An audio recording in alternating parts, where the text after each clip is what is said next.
if you're hungry, it's not a deterministic drive. It's a subpersonality that has a goal, and then it has a bunch of action patterns that are going to work in reference to that goal. It has a bunch of perceptions that suit that goal, and it organizes your emotional responses around that goal. And so to think about it as a personality is it's a much more intelligent way to look at it. One other thing about Skinner's rats, you know, Skinner could get rats to do almost everything, and he would reward them with food. And so he had a simple rat model, but his rats were starved down to 75% of their normal body weight. So not only were they not social, gregarious rats like rats are, because they were isolated, they were genetically altered from wild rats, but they also weren't as complex as a real rat because they were starving. And so, but you know, a starving rat is a pretty good model of a rat, and a rat is a pretty good model of a person. But a lot of our models of simple behavioral learning were based on starving, isolated rats. So anyways, how to think about motivation? We'll think about it from the hypothalamic perspective. So we could say one thing that motivation does is set goals. And we could say that emotions track progress towards goals. And I'm going to use that schema even though it's not exactly right. So you say, well, motivation determines where you're going to aim. So if you're hungry, you're going to aim at something to eat. And then that will organize your perceptions so that you zero out everything that isn't relevant to that task, which is almost everything. You concentrate on those few things that are going to facilitate your movement forward. When you encounter those things, that produces positive emotion as you move through the world towards your goal, and you see that things are laying themselves out that facilitate your movement forward. Those things cause positive emotion. And if you encounter anything that gets in the way, then that produces negative emotion, and it can be like threat, because you're not supposed to encounter something that gets in the way. It can be anger, so that you move it away. It can be frustration, disappointment, grief. Those would, if you had a response that serious to an obstacle, it would probably punish the little motivated frame right out of existence. You know, so you walk downstairs and, I don't know, the contracting company has set a wrecking ball through your kitchen. It's like, that's going to be disappointing. You're not going to keep eating the peanut butter sandwich in the rubble. That little frame is going to get punished out of existence, and some new goal is going to pop up in its stead. And you know, one of the things we're going to try to sort out is how do you decide when you've encountered an obstacle that's so big that you should just quit and go do something else, because that's not obvious, you know. And you can get into counterproductive persistence pretty easily. So we don't know how people solve that problem. It's a really complicated one. So anyways, we're going to work on that scenario. Your hypothalamus pops up micro goals that are directly relevant to biological survival. That produces a frame of reference. So it's not a goal, it's not a drive, and it's not a collection of behaviors. It's a little personality. And the personality has a viewpoint, it has thoughts that go along with it, it has perceptions, it has action tendencies, all of that. You can see this in addiction, most particularly. So one of the things that you find often with people who are alcoholic is they lie all the time. And that's because when they've built a little alcohol dependent personality inside of themselves, or a big one, maybe it's 90% of their personality, and one of the things that consists of is all the rationalizations that they've used over the years to justify their addiction to themselves and to other people. And so the addiction has a personality, you know. And so when the person is off, or maybe they're addicted to meth or something like that, where, you know, the addiction is more, it's more short-term powerful, than I would say, than an alcohol addiction. They'll say anything, and the words are just tools used to get towards the goal. And if they happen to be deceptive, whatever, it doesn't matter. They're just practical tools to get towards the goal. And then when you get towards the goal and you take a nice shot of meth or something like that, you reinforce all those rationales that you used to get the drug, and then the next time you're even a better deceiver and liar. So okay, so we're going to say motivations, one way of thinking about it is they set goals, but it's not the right way of thinking about it. They produce a whole framework of interpretation. And so we're going to think about that framework of interpretation. And then emotions emerge inside of that. So that's it. So the world is framed, motivation set goals. You could say the world has to be framed. So motivation sets that frame, goals, emotions, perceptions, and actions. And then actions track progress. So positive emotion says you're moving forward properly towards your goal. And if you encounter something you don't expect, you stop. That's anxiety. It's like, oh, we're not where we thought we were. And so we don't know what to do, so we should stop, because we don't know where we are or what we're doing. Stop, frozen. And then the more powerful negative emotions like pain, they might make you get out of there. So Emotions: forward, stop, reverse. That's your emotions within that motivated frame. So, and that's another example of how your mind is embedded in your body. Your emotions are like they're offshoots of action tendencies. That's the right way to think about it, because action is everything fundamentally. So what are some basic motivations? Most of these are regulated by the hypothalamus, by the way, and that tells you just how important a control system it is. The other thing that's useful to know about the hypothalamus is that it has projections going up from it that are like tree trunks, and inhibitory projections coming down that are like grapevines. So you can kind of control your hypothalamus as long as it's not on too much, but if it's on in any serious way, it's like it wins. So partly what you do to stop yourself from falling under the dominion of your hypothalamus is to never ever be anywhere where its action is necessary, right? You don't want to go into a biker bar because you might find yourself in a situation where panicked defensive aggression is immediately necessary. You probably don't want that. You don't want the panic, you don't want the terror, you don't want the frenzied fight, you don't want any of that. You don't want to have to run away in absolute panic. So you just don't go there. And a huge part of how we regulate our emotions is just by never going anywhere where we have to experience them. And so that has very little to do with internal inhibitory control and everything to do with staying where you belong. So, okay. So, basic motivations: hunger, thirst, pain. Pain is not regulated by the hypothalamus. That's a different circuit. Anger / aggression, thermoregulation, panic and escape, affiliation and care, sexual desire, exploration, play. And you can kind of break those in, into the classic Darwinian categories too, and say, well, there's a set of motivations that go along with self-maintenance. That'd be your survival. Ingestive and defensive. See, I've sort of coded them there. So the self-maintenance, there's an ingestive set of basic motivations that go with self-maintenance. You say that's hunger, thirst. There's a set of defensive motivations: pain, anger, thermoregulation, panic and escape.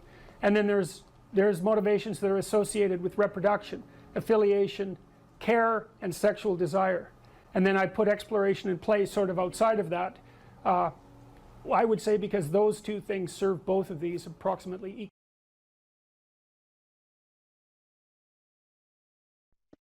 So now you're moving towards the promised land, let's say. So that's inspiring, and that produces positive emotion, because you experience positive emotion when you see yourself moving towards a valued goal. No valued goal, no positive emotion. That's how your systems are set up psychophysiologically. On the negative front, well, maybe anger and bitterness and fear stop you. Okay, so what do you do with them? Take good stock of your sinful nature, let's say. You know what temptations you're prone to and what knock you off the beaten track, and maybe you feel guilty about it. You know where your weaknesses are, and you probably have some idea of just what kind of hell you could inhabit if you let those weaknesses get the upper hand. So why don't you just write about that for 15 minutes? So let's say this isn't what you could have in 5 years. It's the pit you could dig for yourself if you decided to, you know, just sit there or dig. Everyone has a sense of that, you know, for some people. My temptation probably would have been alcohol. It calmed me in social situations. It made me feel a closer kinship to people, and it was a pretty good stimulant. And so it was a really good drug for me, and I enjoyed it quite a lot, too much. But I learned that I had better things to do. I wouldn't have stopped without better things to do. And what did you mean by better things to do? Well, I was writing my book, Maps of Meaning, when I was still carousing as a graduate student. I'd started to put my life together by that point quite a bit, but I was still a party animal and very social. And but I found that I couldn't think hungover. And not only that, I couldn't handle the emotional tension of what I was dealing with intellectually. It was too, because, you know, if you're hungover, your emotions are more sensitive, especially your anxiety. And the work I was doing was way too demanding emotionally, because I was dealing with historical atrocity, and the motivations for that was just too damn dark, you know, to be dealing with hungover. Plus, once I had written a fair bit and was editing, once you've edited your work to a substantial degree, you have to use finer and finer gradations of judgment to continue to improve it. And if you're fuzzy-minded at all, if you've impaired your judgment, when you edit, you can make it worse, not better. And then I also realized that the only times I really regretted my actions was when I was drinking. Because it disinhibits you, and that's fun. That can be really fun. But I'd wake up the next day and think, yeah, I was a little too provocative. I was a little too aggressive. I was a little too mean-spirited in my wit, a little too egotistical, or maybe more than a little on all of those fronts. A little careless in my choice of partner. A little uncontrolled in my social behavior in places I shouldn't have been, because I was starting to, well, I was a graduate student and a teacher by that point, and I was interacting with professors, say, in the social milieu. Responsibility grew. Yeah, well, it wasn't the time to be drunk. That just wasn't good. That worked in northern Alberta to some degree in some subcultures, but in those situations, it just made me look like a fool. Well, it made me into a fool, not just look like one. And then when you and I got married, I didn't, and we were going to have kids. I thought, well, I'm not drinking when I have kids. Yeah, I wanted children. Yeah, and you want to grow up at that point. And besides, I was ready to dispense with all of that by then. In any case, so you can imagine the hell you could inhabit. And then the advantage to that is, see, people are often afraid of moving forward, and no wonder.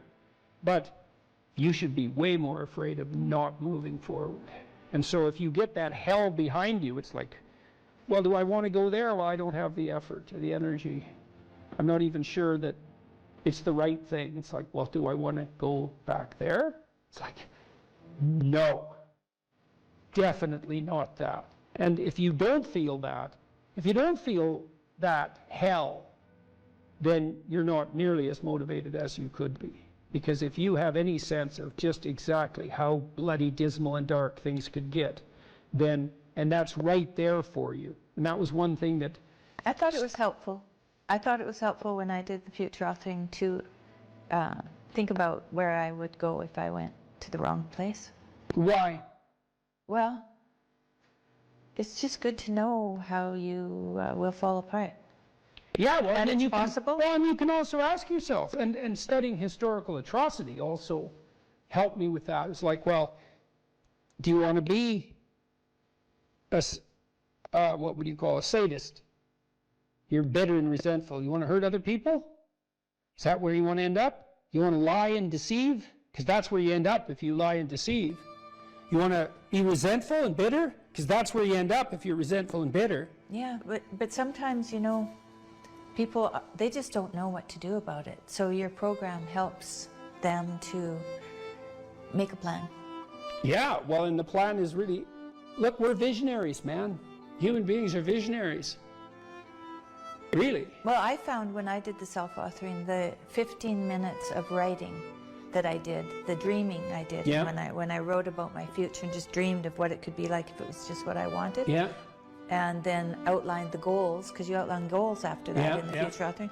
Those things that I had identified appeared in my life. Those. Yeah, well. And that was quite shocking to me. Well, the thing is, you look at the world through a goal-directed framework. And so when you switch your goals, what appears to you in the world switches.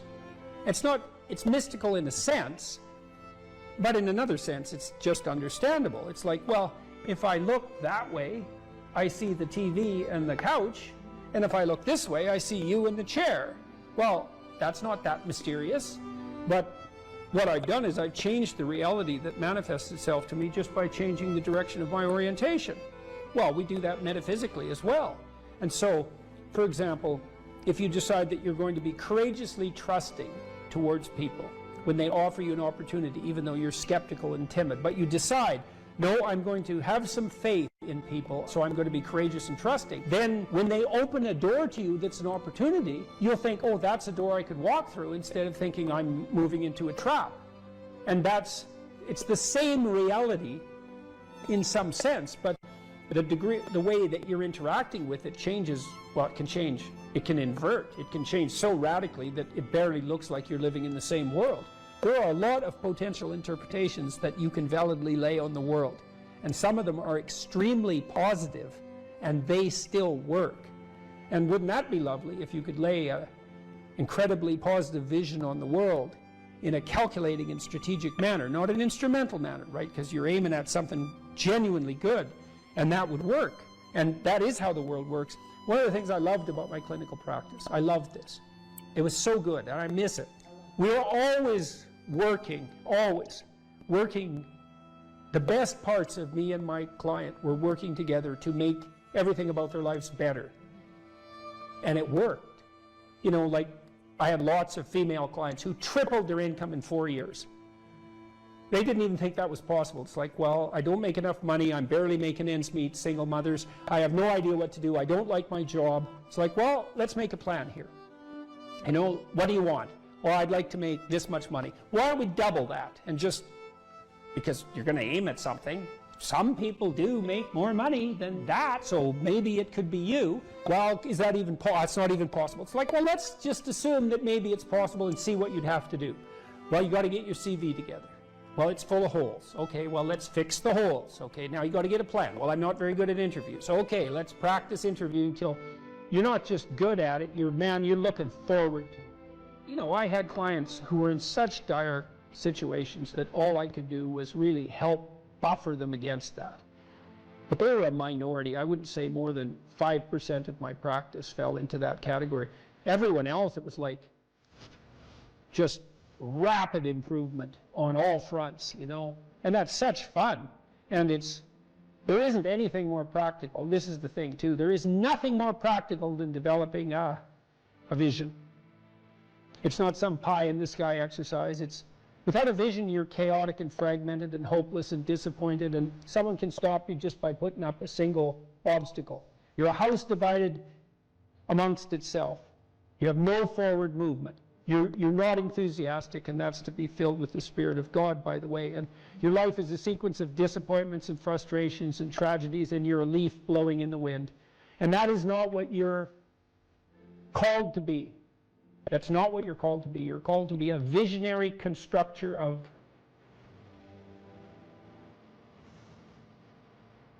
the paradise of vision. Mm-hmm. Really, that's who you are. Terrible as that is to apprehend. And so, well, what do we have to lose? We already will lose everything we have to lose. Yeah. Right? We're all in this game, man. So there's, whether you want it to be this way or not, you are betting everything on your life.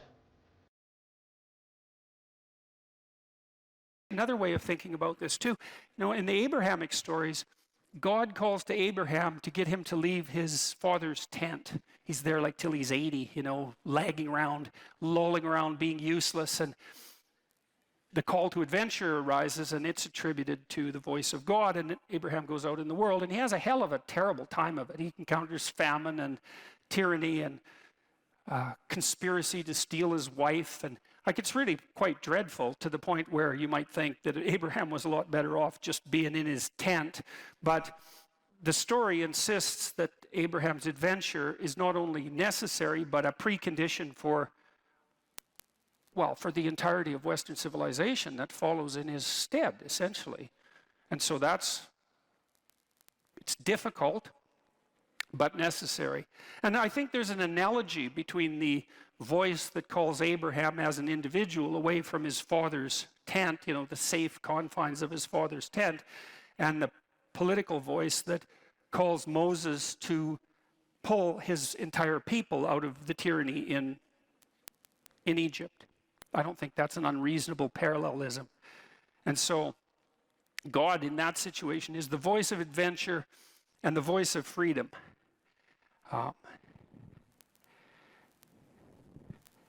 Okay, now,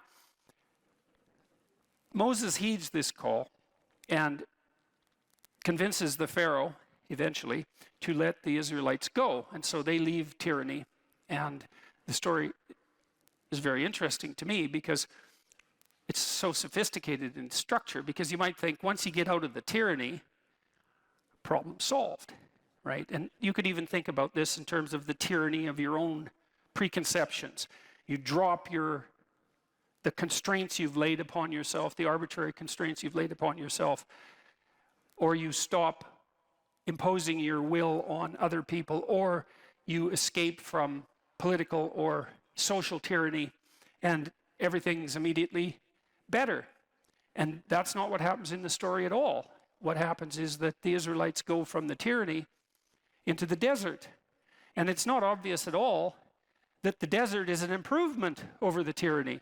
And it's also a very strange story, because if you think about the story geographically, the desert that the Israelites were hypothetically wandering through isn't that big. And they're there for like 45 years, and you think, well, that's kind of a failure of leadership. It'd take like 2 weeks to walk across the desert, yet they're out there for 45 years or 40 years.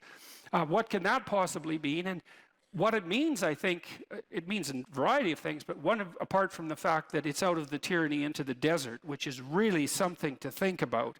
Like, why won't you drop your stubborn preconceptions if they're just constraining you, you know? Or why would people subject themselves to totalitarian oppression if they could just let it go and then everything would be all right? And the answer is, everything wouldn't be all right. It might get worse initially. And that's sort of what seems to happen in the Exodus story. It's like in the desert. And how long? 40 years, 3 generations. So you might think, well, we were better off in the bloody tyranny. And lots of times, we've seen this in the modern world. There were no shortage of people in the Soviet Union once the Soviet Union collapsed, even after the terrible 1990s, who were, what would you call it, reminisced fondly about the good old Stalinist days. And you can kind of understand that, because maybe knowing exactly what you should be doing all the time is preferable to not knowing what the hell's going on ever. And maybe that's the distinction between the tyranny and the desert. You know, you drop the tyranny, but then what? Well, what happens in the desert? The Israelites are wandering around there for like decades, and they fight amongst themselves. And Moses has to act as a judge. I won't get into that too much, but he judges them for a very long period of time, for many, many hours every day, trying to help them regulate their behavior now that they don't have a central authority.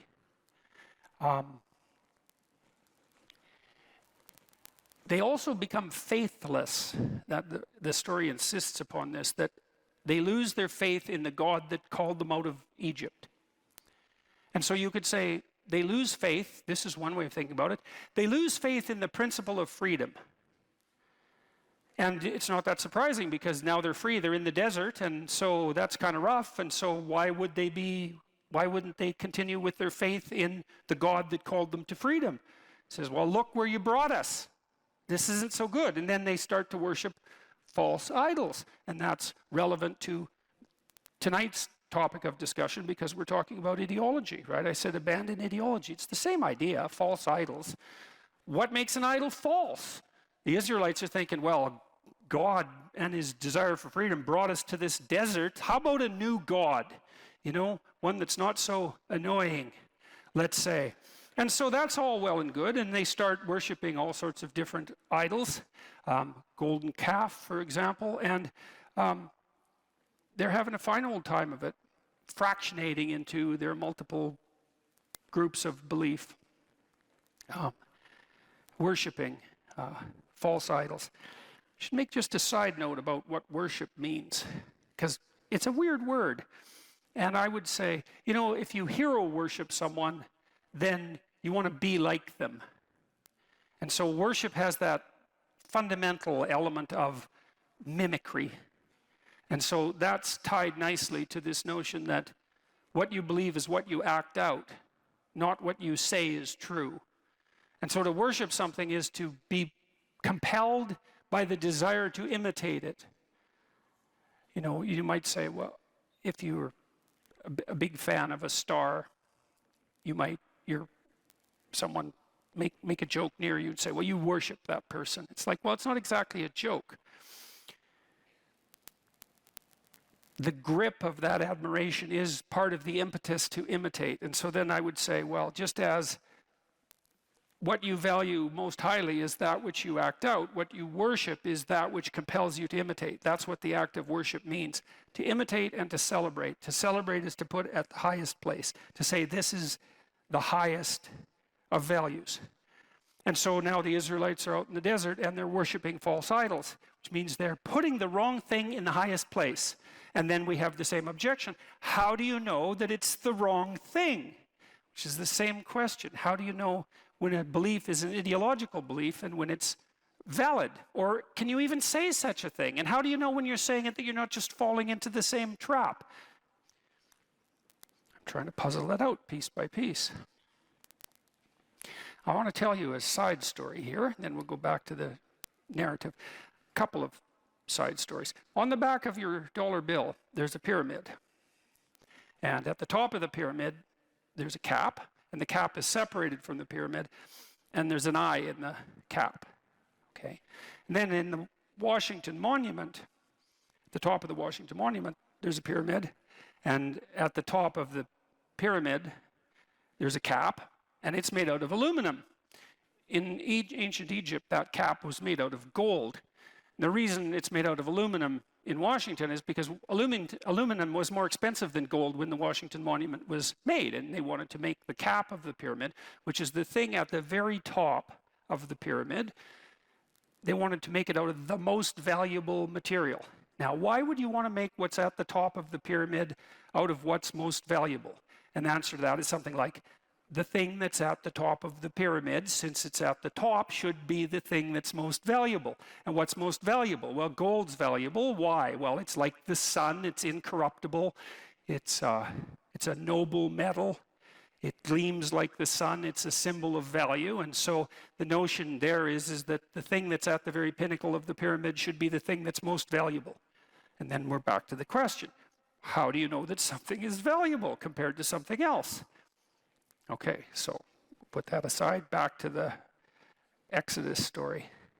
So the Israelites are worshiping all these false idols, and God's getting upset about this. And he sends a bunch of poisonous snakes in amongst the Israelites to bite them. And which seems kind of heavy-handed, you might say, because the poor Israelites, they're thinking, tyranny, desert, snakes, you know, enough. And fair enough, you know, I have all sorts of sympathy for their position, because out of the tyranny into the desert, that's no joke. And then to add snakes to that seems like too much. But doesn't matter, because you'll find yourself in your life at times when you've gone out of the tyranny into the desert and you're suffering plenty, and then the snakes come and you're suffering even more. And well, the Israelites get together and they go to Moses. They get together and they think, okay, enough snakes. We'll repent. They go to Moses and they say, look, we get it. Can you have a chat with God? Get him to call off the snakes. And so Moses says, I'll see what I can do. And he goes and has a chat with God. And he says, you know, you're stiff-necked people. It's a reference to the Pharaoh. Repent. Do you think you could do something about the snakes? And God has a perfect opportunity there to just get rid of the snakes since he brought them. But that isn't what happens. And that's extremely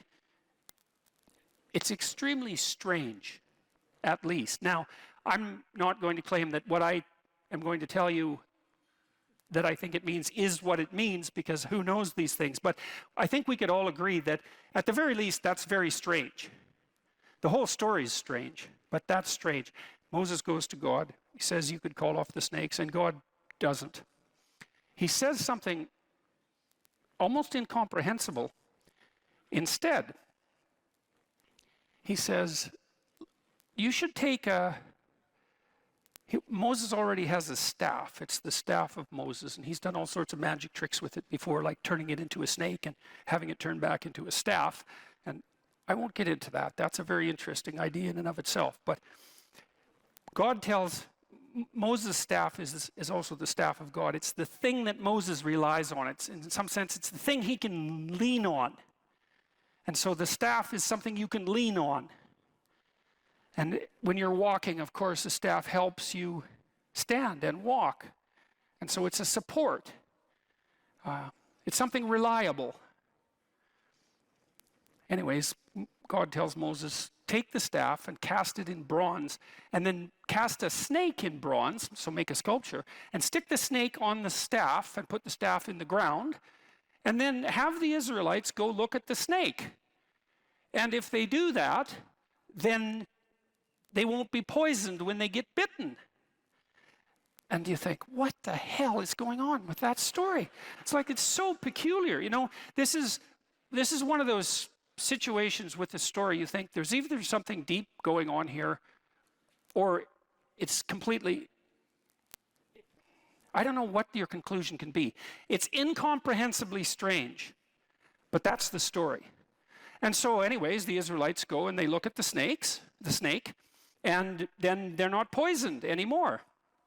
And then here's even a weirder twist on that story.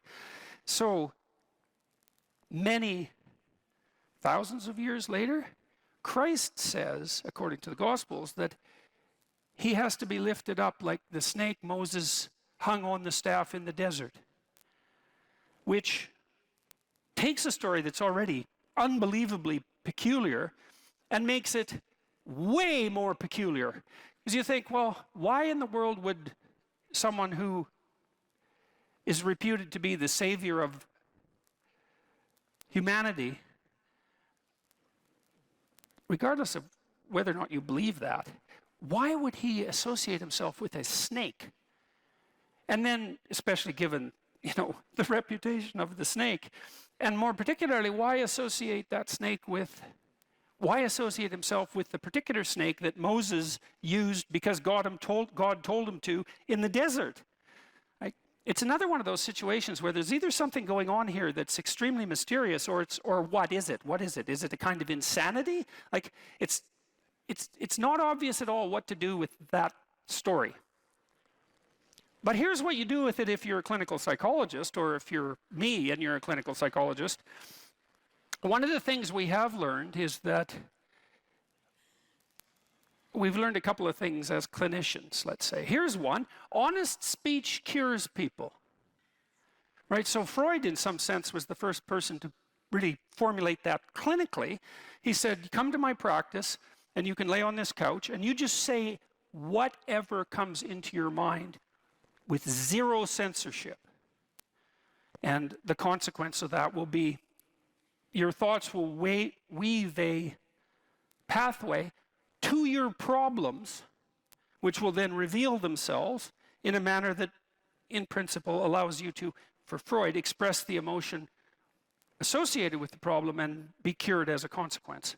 Now, I don't think Freud had that right, because it's not the expression of the emotion that's curative, but it is the case that clinicians have agreed that untrammeled speech, so that would be free speech, except in the clinical setting, is in fact curative. And you kind of know that, right? Because you have people around you, perhaps, that you can tell the truth to, and vice versa. And there are times when, well, all the time, that might be painful because they tell the truth, and so do you, but it's really helpful, and sometimes it's absolutely bloody necessary, right? Especially if you're in trouble, because you want someone that you can tell the truth to who will return the favor. And because thought is associated with adaptation, then true thought is going to be associated with redemption. So the truth sets you free in that regard. And so that's one thing that clinicians have all converged on, regardless of their school of clinical endeavor. And here's another. If you voluntarily confront what you're afraid of, you get braver. And so the behavior therapists, the Freudians figured this out a bit, because they would have you revisit trauma that occurred earlier in your life. And that's a pretty common therapeutic technique. We should talk about those things that still plague you emotionally. I don't think we should talk about them so that you get to express the associated emotion. I think we should talk about them so you figure out how it was that you were vulnerable enough so that you got hurt, and then figure out how to not have that happen anymore. I think that's really the conclusion of a century's worth of clinical practice. But the other conclusion is, You face what you're afraid of voluntarily, you get better. So if people have a phobia of elevators, they're agoraphobic, you can teach them slowly to approach an elevator and to open it and to go inside it, and their fear of the elevator will radically decrease. And their fear of many other things will decrease simultaneously, because it turns out that when you face the things you're afraid of voluntarily, you don't get less afraid. You get braver. And that's better than less afraid, because imagine if it's just less afraid, you'd have to expose yourself to every single thing you were ever afraid of, you know, in order to become less afraid. But if you got braver, you just expose yourself to some of the things that, you know, that intimidate you, and there'd be a growth of personality as a consequence of that, and then you'd be better off in facing all of the things you're afraid of. Well, that's what happens in the desert. So there's this weird idea, and I don't know what to make of it exactly, but you can see what you can make of it. God could have just called off the snakes, but he seems to have made a decision that no, the snakes are there and there's nothing that can be done about them, but you can make people a hell of a lot better than they are. And one of the ways you do that is by encouraging them to voluntarily confront the things they're afraid of. So as men move into their careers, how might responsibility and purpose be conceptualized? Well, look, so I always start from the fundamental observation that life is characterized by a fair bit of suffering. There's a tragic element to life. Tragedy tainted by malevolence. And what that poses a problem, and the problem is, well, what can sustain you through suffering and tragedy, betrayal and illness, death, loss, disappointment, frustration, confusion. And it's not hedonism.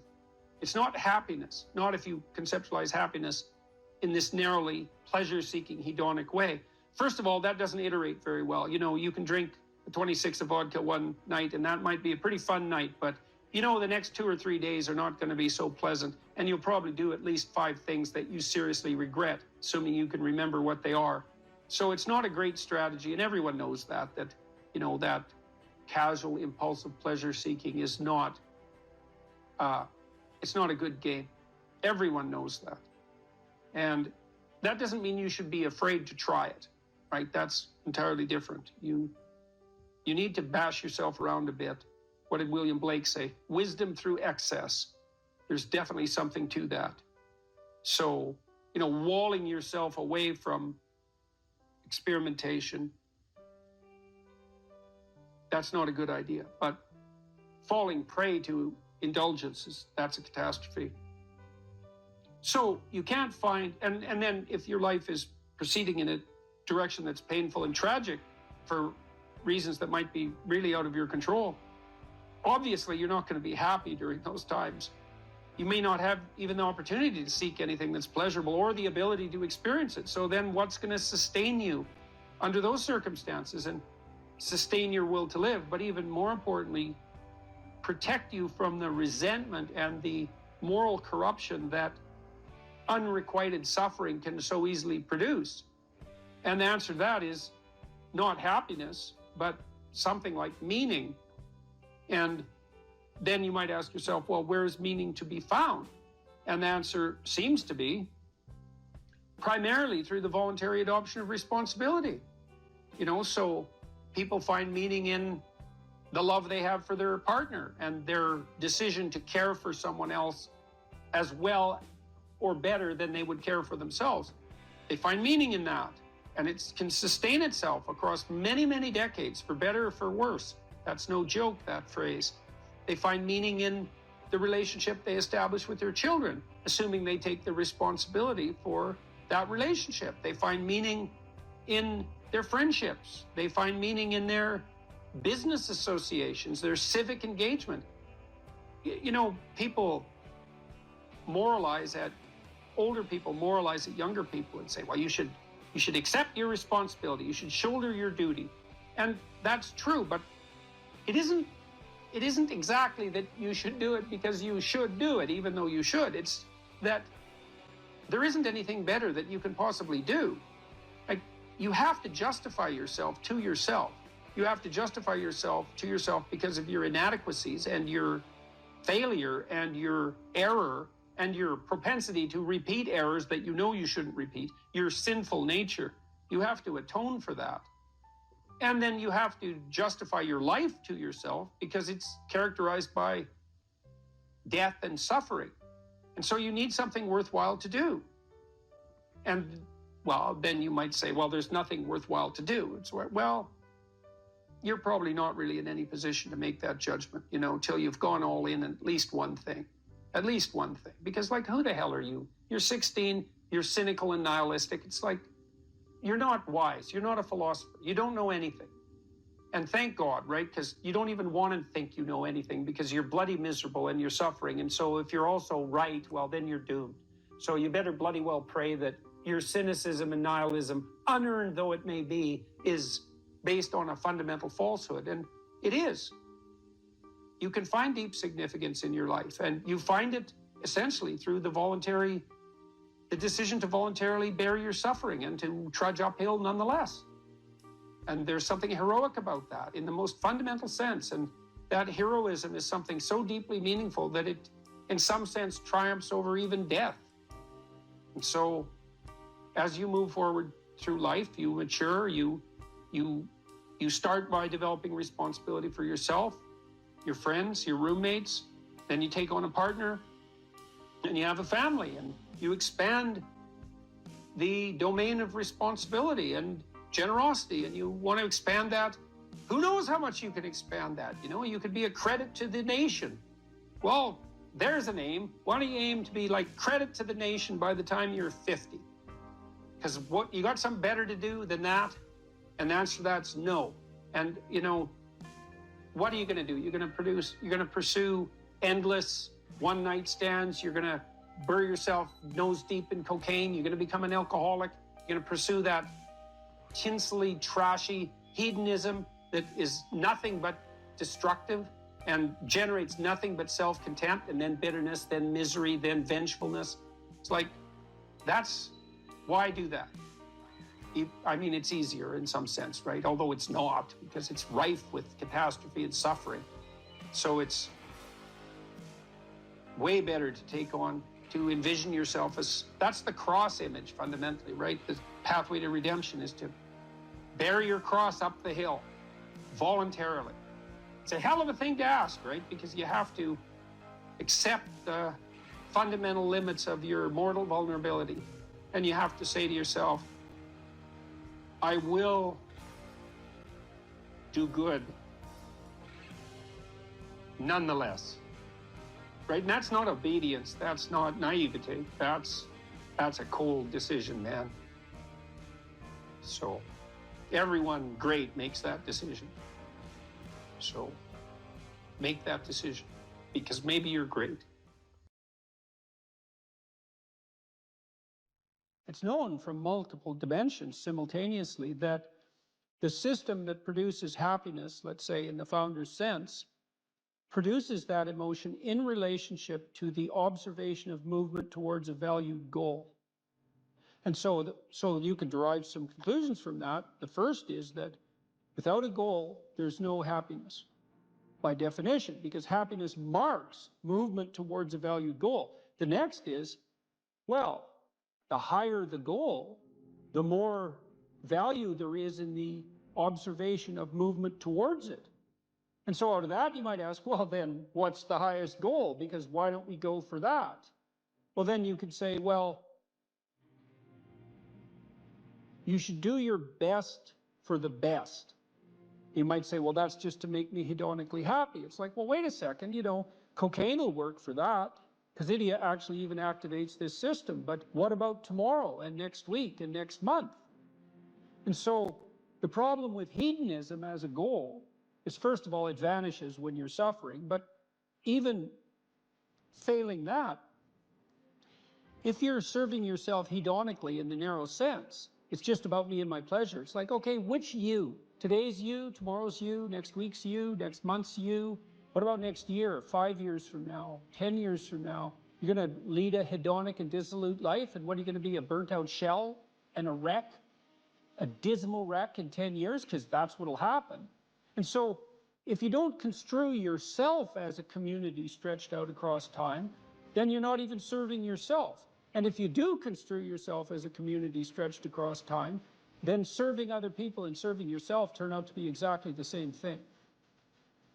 I just did a course on the Sermon on the Mount, and Christ, in one of the sections of that sermon, he says to people that you shouldn't lose your saltiness, you shouldn't lose your savor, and you're the salt of the earth, and without that salt, everything loses its flavor. And salt is a preservative, and it's a spice, and that's often conceptualized, that phrase, as referring to the salt of the earth, you know, the solid, reliable types who bear all burdens. But that is not what it means. I looked at a lot of different translations. I talked to a lot of people about that verse, and really what it means is, well, there should be some spiciness and unpredictability and humor about you. And there should be some play in the system, right? Because that's what stops you from just being the narrow, dead, past letter of the law with no spirit. There should be some snake inside the tree, right? There should be some fire inside the bush. Those are all ways of construing that are symbolically equivalent. There should be some dynamism in you, and a fair bit of that's associated with, well, enthusiasm. That's fun, but enthusiasm means to be imbued with the Spirit of God. That's why people like comedians so much too, because that's what they do. And so you have to leaven the duty with humor, and your book does a lovely job of that too, because your book, which is a very conservative book in the best possible way, and is a call to duty and responsibility, but you constantly return to themes of both stoicism and humor, which are tied together in some sense, you know. I was just in Newfoundland for the last week doing a documentary there, and Newfoundland's a rough rock, and it's beautiful and harsh. And the people there are tough and resilient, man, because they had to be. And Newfies have a great sense of humor, and they're always making fun. And that's a necessary leaven, right? That ability to deal with serious matters in a light with a light touch. And it's something I'm trying to learn to do more and more, even in the most serious of conversations, you know, because if you're a master, you've got both. You've got that light touch and that sense of humor. You really see that in military people who've been through rough situations. When you see someone in the depths of genuine suffering, hopefully what you're trying to do is to throw a lifeline. And one possible lifeline is compassion. And that's probably the right lifeline to throw an infant, you know, who's suffering. That sort of overwhelming compassion. But for someone who is an adult or making progress towards being an adult, the lifeline that might be thrown is there's something within you that would let you be more than you are, and much more, and maybe enough more so that you could actually deal with this suffering so it didn't turn into hell and take everything along with it. And there isn't anything more optimistic than that. You say something here, which I think is extremely, I'm going to read something from your book here. It is true that character is to some extent innate. I would say what that does is that it provides each of us with a range of talents and a range of temptations. And so it's something like that. So it's the hand we're dealt, and there's certainly a genetic element to that. Our genetic makeup imbues in us certain proclivities. But it is as true that character is mostly a consequence of choices.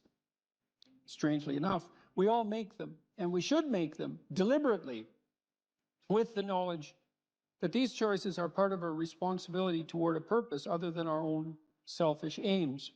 That responsibility is to your family, friends, community, and country. That's something that conservatives put forward as a pathway to virtue, you know. And what's so interesting about that, as far as I'm concerned, as an antidote to atomistic liberalism, let's say, that hyper-privileges the individual, is that it's definitely been my observation as a clinical psychologist that in the depths of misery, the capability that you have to be of service to other people, your family, your friends, your community, your country, that's actually a saving grace under such circumstances.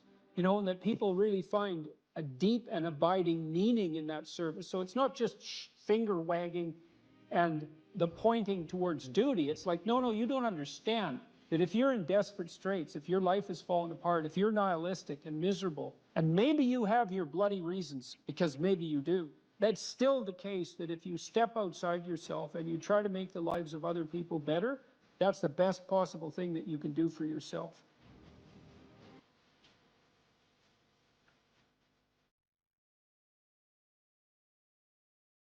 It's funny that philosopher Kierkegaard, you don't usually hear a joke that starts like that, by the way. He wrote 150 years ago, and he was one of the first people who really wrote about anxiety. He was one of the first psychological philosophers. And he regarded himself as rather useless, all things considered. And he wrote a section in one of his books about all the industrialists that were operating in Europe at that time, trying in every possible way to make life easier and easier and more efficient and productive for everyone, which was definitely happening during the Victorian period, and Europe was rapidly transforming into an industrial powerhouse. And he said, someone as useless as him, with an orientation towards being a student who liked to sit and contemplate ideas and talk in cafes and smoke cigars and drink, could never do anything to make anything easier for anyone than everyone was already trying to make it. And so he thought that his task would be to make things more difficult for people, because there would come a time when what people wanted wasn't more ease, but more challenge and more difficulty. And that's really smart, you know, and it's witty and it's true. And one of the things that I've come to understand, I believe, is that, and Dostoevsky knew this too. He wrote about this in Notes from Underground. It's a great book, very short book, brilliant, absolutely brilliant, compelling, dark read. It's the confession of a miserable, resentful, like murderously genocidal bureaucrat who evaluates his own soul, I suppose, and confesses his sins. And it's also a critique of the idea of utopia oriented towards security. And Dostoevsky, who was dealing with the set of ideas that are really tearing us apart culturally right now, this idea of a eventual utopia based on something like security and safety. Dostoevsky really objected to that back in, this is like 1860, a long time ago. He said, you know, the thing about people that you don't really understand is that, he said, fundamentally we're ungrateful and we can curse. That's what distinguished us from the animals, which I thought is pretty damn comical. But he said something very interesting, you know. He said, if you set up a utopia so that all people had to do was eat cakes and busy themselves with the continuation of the species, that, yeah, right, Russian humor, you know, that after a surfeit of that, after enough of that, which would happen quite quickly, people would just go mad just to break things, just so something unexpected and remarkable could happen, and that we're not built for security and safety, but for something, well, let's call it adventure, something like adventure. That's a good thing to know, you know, because you don't want to suffer unduly. That seems reasonable. And you might think, because of that, that really what you want is happiness. But then Solzhenitsyn, for example, he wrote about what happened in the Gulag Archipelago under Stalin and said, you know, if your goal is happiness, what are you going to do when the jackboots hammer down your door at 2 in the morning and haul you off to the prison camp, because you're not going to be happy there. And so, you know, happiness is a boat that's easily capsized, and the waves are always there. And so if your philosophy is one of, say, impulsive happiness, same sort of thing Dostoevsky was pointing at, and Kierkegaard, then you're not prepared when all hell breaks loose. And all hell, it will absolutely 100% break through at some point in your life. And you're lucky if it won't be decades, you know, it'll certainly be some of it, and it might be a lot of it. And for some of you, it's going to be damn near the whole thing. And so if what floats your boat is happiness, you're going to be capsized by the first decent wave. And so then you might ask yourself, you know, what do you have instead of happiness that might be even more reliable? And I do think that adventure is more reliable than happiness. In the Old Testament story of Abraham, founder of the Abrahamic faiths, and obviously what would you call it, a crucial figure in the development of world culture, Abraham is presented as a late bloomer, to say the least. He's like 83. People lived longer back then, at least so the story goes. And he had a very rich father by nomadic standards, and he could just sit around in the tent all day, and you know, a doting mother and a rich father, he could just sit around in the tent all day and eat peeled grapes and busy himself with the continuation of the species. And but you know, God appears to him and says, get away, get out of your security, get out of your comfort, leave your family, leave your community, leave your nation, go out into the world. And it's a very interesting story. It's very interesting to contemplate it from both a psychological and a religious perspective, because what God is presented as in that book, which is a crucial book for as I said, for world culture, is God is presented as the manifestation of the Spirit that calls even the too secure and pampered to adventure. And then Abraham has a pretty rough time when he goes out and has his adventure. It's not all, you know, Skittles and roses from then on in. Quite the contrary. And he runs right away into like a conspiracy of elites to steal his wife. He runs into tyranny, runs into starvation. He encounters war. It's like he goes out in the world and he has the whole tragedy of his life, both on the social and political front and individually, you know. But the promise is the promise of adventure, and the implication is that if you have a sufficient adventure, then that cannot so much protect you from suffering, because perhaps that is impossible, but to justify it. And because you kind of know this in your own life. When you look at your life, you might look back on travails that you've undertaken, you know, and they've done end-of-life surveys with people and asked them what they regret. And, you know, people don't regret what they did that didn't work. They regret what they didn't do that could have worked. You know, they regret the chances they didn't take. And, you know, even if you do an evaluation of your biography, one of the things that you want to be able to say to yourself is something like, maybe there's nothing better you can say to yourself than this. You can think about this for yourself and see if it's true. That was extraordinarily difficult, but it was worth it. And, you know, it's not like you can have one of those without the other, because you can't imagine that you could have some confidence in what you've managed to accomplish, right? The kind of confidence that would instill you with a certain genuine sense of self-regard despite your fundamental inadequacy. To have that fundamental sense of self-regard that's grounded in something real, it has to be based in a narrative that approximates that was extremely difficult, but it was worth it. You have to have both of those.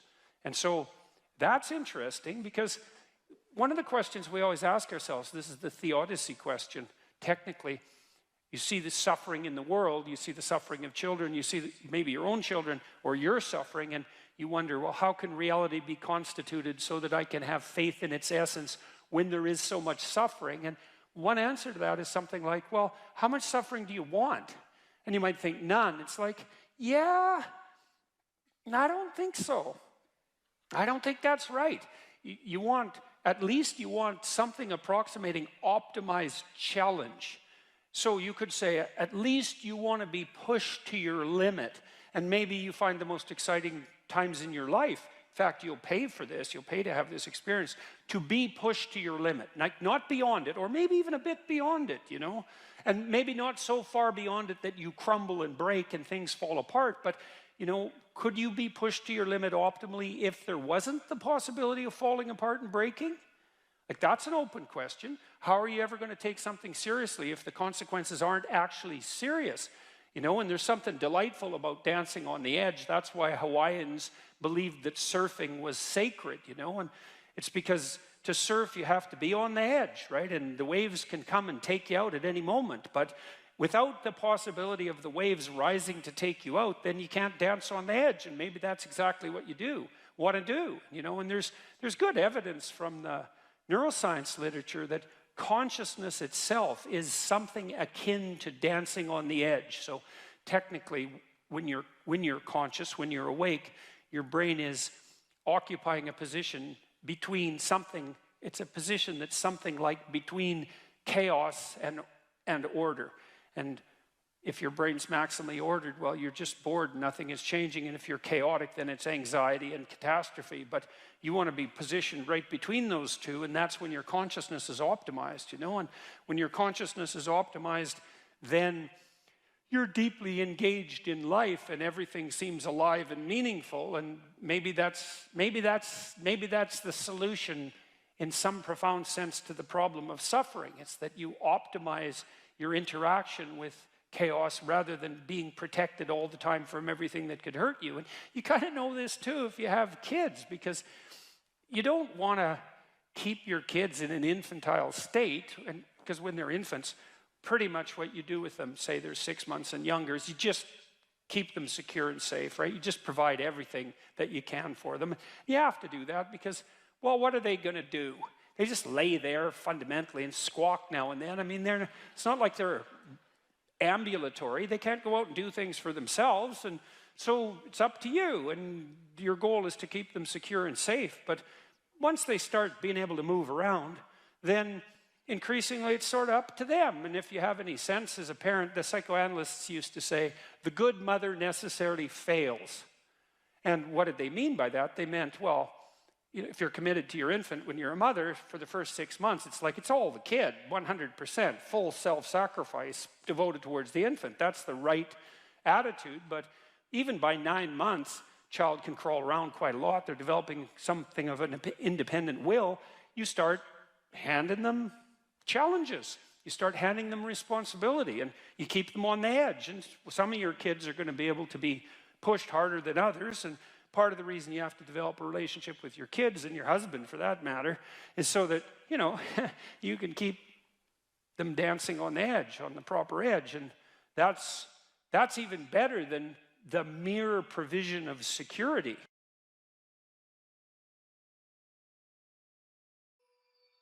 We should make a very clear distinction here that often when people are embittered and resentful and feel like they're victims, it's because really awful things have happened to them. Now, not always, but often. And so then the question is, well, if you're in a situation and something really awful is happened to you or has happened to you, then, well, why shouldn't you feel like a victim? And is there a better alternative? And part of what you were trying to lay out in this part of the book is what those better alternatives are. So part of looking for that hero is to find out from someone else's example. In your case, it was your mother, but these other sources that you described, of people who were in a sort of hell, in an undeniable sense, but who chose in a very real way to make it as good as it could possibly be given the circumstances. And so they had to turn to sources of power, let's say, and strength and fortitude and resilience that weren't, in some sense, obviously associated with the catastrophe. I mean, in your mother's case, it's a pretty tragic situation. She's a young mother, she has young kids, now she has breast cancer, and she fights a losing battle over a period of 5 years. That's pretty bad. And then you have to ask yourself, given that that's obviously pretty bad, how is it even possible that someone could handle that with not only grace and courage, but the kind of grace and courage that leaves their children with an immovable sense of the ability to prevail in the face of the deepest adversity. I mean, that's really something. You said here, thousands have come before you and they did just fine. So quit your complaining. And it's not because you have nothing to complain about. That's not the case. It's that that's not the right approach. The fact is, and this is such an optimistic fact, as well as a judgment in some sense, the fact is that if someone else can do it, so can you. And that's something, right? If you're reading about the great heroes in history, people who are in these terrible situations, and you see someone rise to the occasion, and then you can say, well, that was a person who did that, and I'm a person, and so maybe I have that capacity too, even though I don't know how to approach it. And then some of the rest of your book, much of the rest of your book, I would say in some sense is a guide to help people figure out how they could approach that. One of the things you point out first is, well, notice who you admire. And then maybe try consciously practicing becoming like that.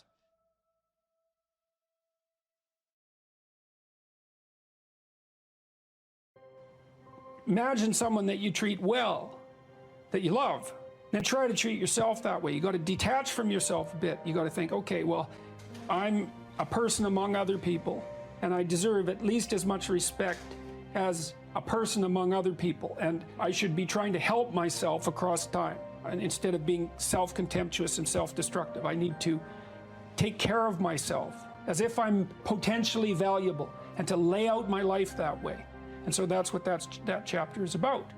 And it's hard for people, you know, they don't take care of themselves as well as they should. And I don't mean, you know, take care of yourself. I mean, that isn't what I mean. It's like, it's not a moralistic attack. It's like, it's an encouragement to give yourself a bit of the benefit of the doubt. Take care of your room, take care of your things, like have some respect for yourself. It's like there is a lot of potential within you, and there's many things that you can do, and you're necessary more than you think to the unfolding of things. Like if you make a bunch of bad decisions, things get worse, not just for you, like things get worse. And so it matters what you do. And so part of what you do is you want to treat yourself as if what you do matters. And so you want to have some respect for yourself.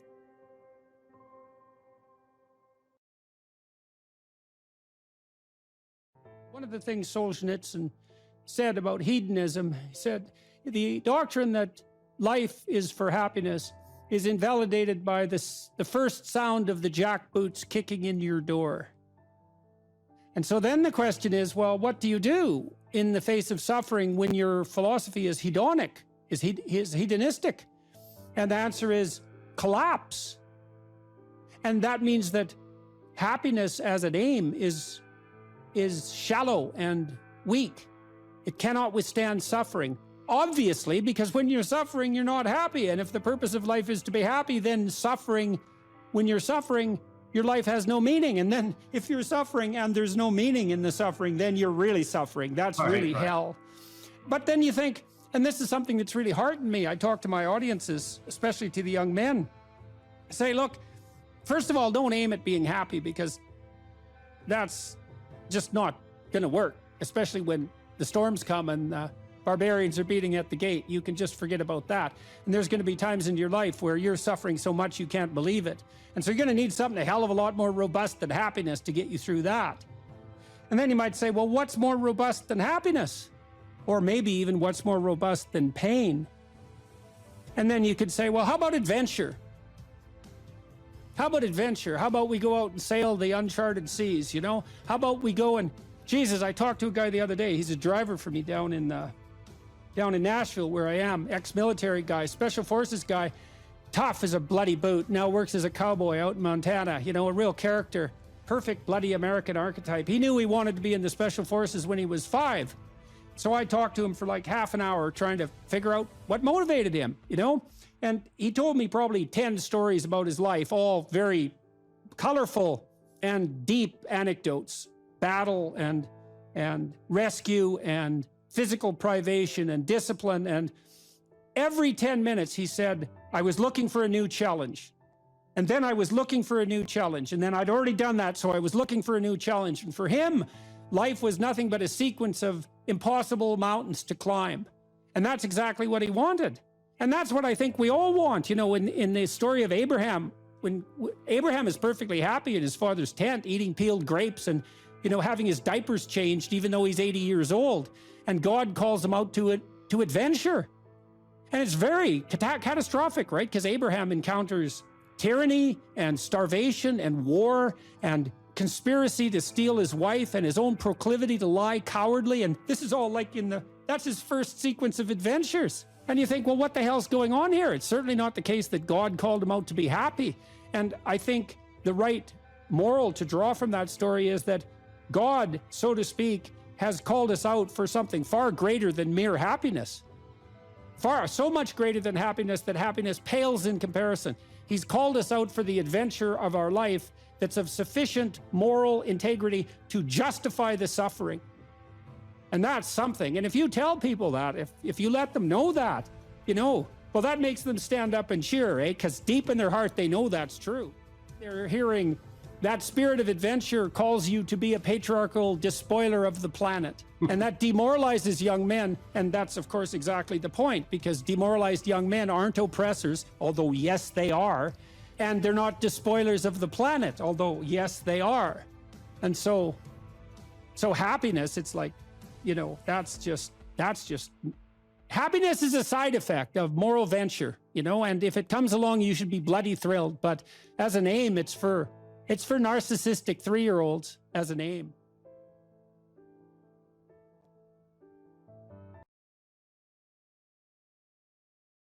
Something like a general theory of meaning. That's really what I've been working on, I would say, for 35 years, something like a general theory of meaning. And so I'm going to see if I can deliver the whole damn thing in 35 minutes, so which I've never really been able to manage, but I've had a lot of practice, so maybe this is the night. So, okay, so the first thing I want to tell you about is a little bit about how you perceive things, because it's very important to know how you perceive things. And you don't perceive very much, by the way, because, well, there's a lot of the world, way more than you can possibly imagine, and there's not that much of you. And so a lot of information is coming in through a very narrow channel. And it isn't easy, given the fact that all that information exists, it isn't easy to figure out how to narrow that channel so that the information you get is the information that you need. It's information you need that also gives you a grip on the world, right? It has to be practically useful, true and practically useful, something like that. It's a very, very, very, very difficult problem to solve. And a lot of it you don't even really solve, because you can't. It's too complicated. You solve it by doing what you're doing right now, for example. So here you are in this unbelievably beautiful building, and I read today a little bit about it, and today it would cost about $1 billion to build this building. And so you're sitting here, and you're all sitting here peacefully, and you're all pointing in the same direction, right? And we're all basically doing the same thing, and we're doing it peacefully, and we can all focus on the same thing, and we had to invest $1 billion for that to be able to happen. And so you think about that, is that part of the way your society solved the problem of the complexity of the world for you was by investing $1 billion in what, how long did it take to construct this place? 15 years, something like that. Maybe it was longer.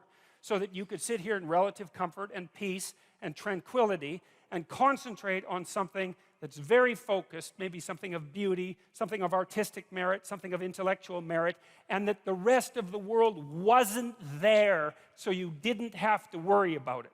And that's not all. It's not just that you're here in this building and the chairs aren't falling apart and the floor is reliable and the electrical lights work and the sound quality is good and like all the technology is working and there's people beetling away in the background like mad constantly everywhere, making sure that those impossible things keep happening so that you don't have to be distracted.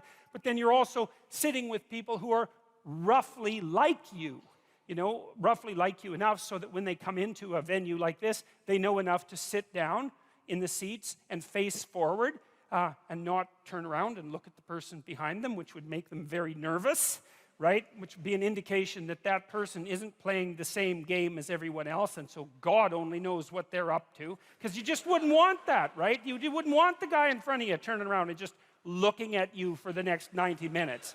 And, well, it's worth thinking about why. Like, well, what are you thinking about? You're going to be sitting there looking like this. Your eyes are going to be darting around, and maybe you're going to be nudging someone and, pointing at this person because maybe they have some idea of what this person is up to, because you don't. And the problem is, if you don't know what that person is up to, then they could be up to anything. And anything is a lot of things to be up to. And you don't want people to be up to anything. You want them to be up to the one or two things they're supposed to be up to while they're with you in this narrow place that you occupy, right? And that's Well, that's sort of the hallmark of a civilized and socialized person, is when we interact under 90% of conditions, 99% of conditions, you show me your persona. It's just a very narrow slice of yourself, and I show you mine at the bank, say, or you know, at the grocery store, when we pass each other casually in the street. We nod and say hi, and you nod and say hi, or we just walk by peacefully, and like we're seething with complexity, and we don't let any of that out. And the reason for that is we don't want anybody else to let any of it out either. Right?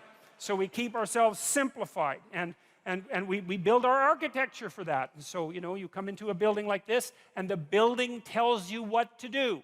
The chairs are all aligned. The chairs say, sit on me, right? The chairs are all facing the same way in kind of a semicircle, and they say, face the stage. And there's a stage. And so you come in here, and all the perceptual problems are solved. And so there's all this technology, and there's all this expense, and then there's the shared culture that enables you to know that this is something like a theatrical experience. And so what you do at a theatrical experience is come together as a group and remain silent but attentive, participating in that manner, and watch and listen to the main performance. And you all know that. It's part of the shared culture. And so that shared culture is also enabling you to perceive what you're perceiving right now as a protective mechanism. And that's part of a broader shared sense of civilization, and it's dependent on a shared government. And then there's other forms of protection, you know. I mean, well, the sun isn't shining on us too brutally because we have a roof, and we're not in danger of warfare because you have borders, and you have an armed forces, and you have policemen, and it's like, Christ, there's just things going on around you like mad to ensure that you can sit here so peacefully and so much as if the world isn't a complex place for an hour and a half and do something this focused. And so that's partly how you solve the perceptual problem. You don't see the world that much. You screen a lot of it out. Now, there's a good illustration of this.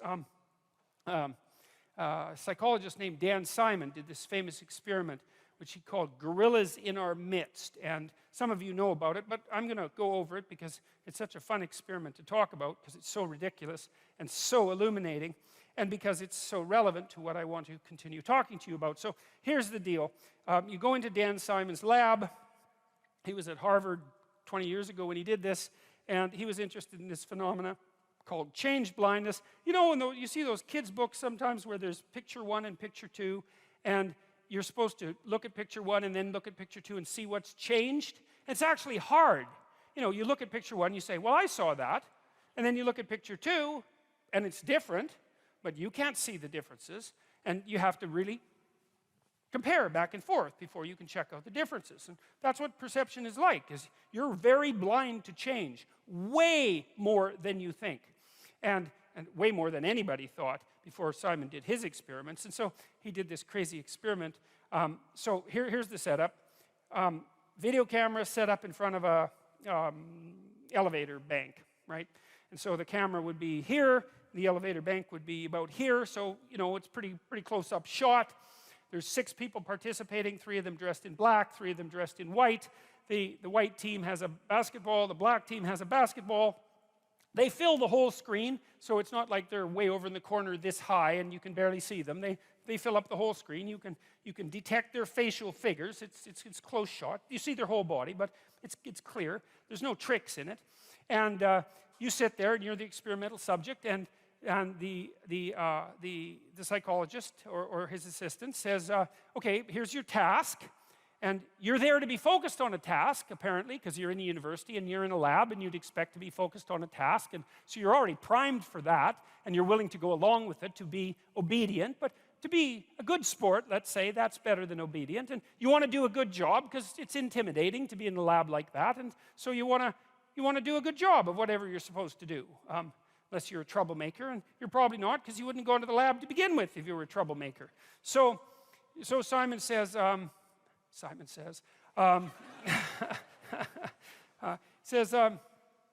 count the number of times, like the white team is going to throw a basketball back and forth, variety of ways, for 3 minutes. Just count how many times they manage it, and they're going to bounce it and throw it directly and all that. And so the black team and the white team start to mill around on the video, and they're tossing the basketball back and forth, and you're watching the basketball very intently with the central part of your vision. Now, the central part of your vision is very high resolution. And you can tell this. It's pretty easy. I'll show you. I don't know. No, this probably won't work because I think the theater is too big to do it. But we could try it, I guess. So look at my finger. All right, but pay attention to my face. Now that's hard because usually when you pay attention to something, you look right at it. But I don't want you to do that. I want you to pay attention to my finger and look at my face. And what should happen, except perhaps for those of you who are quite a distance at the back, is that you'll notice that you actually can't see my facial features. So for example, if I look at even somebody in the third row, if I look directly at you, I can see your facial features fine. I can tell you have glasses. I can't tell if you're male or female. I can't distinguish you from the chair, and it has nothing to do with you. Right.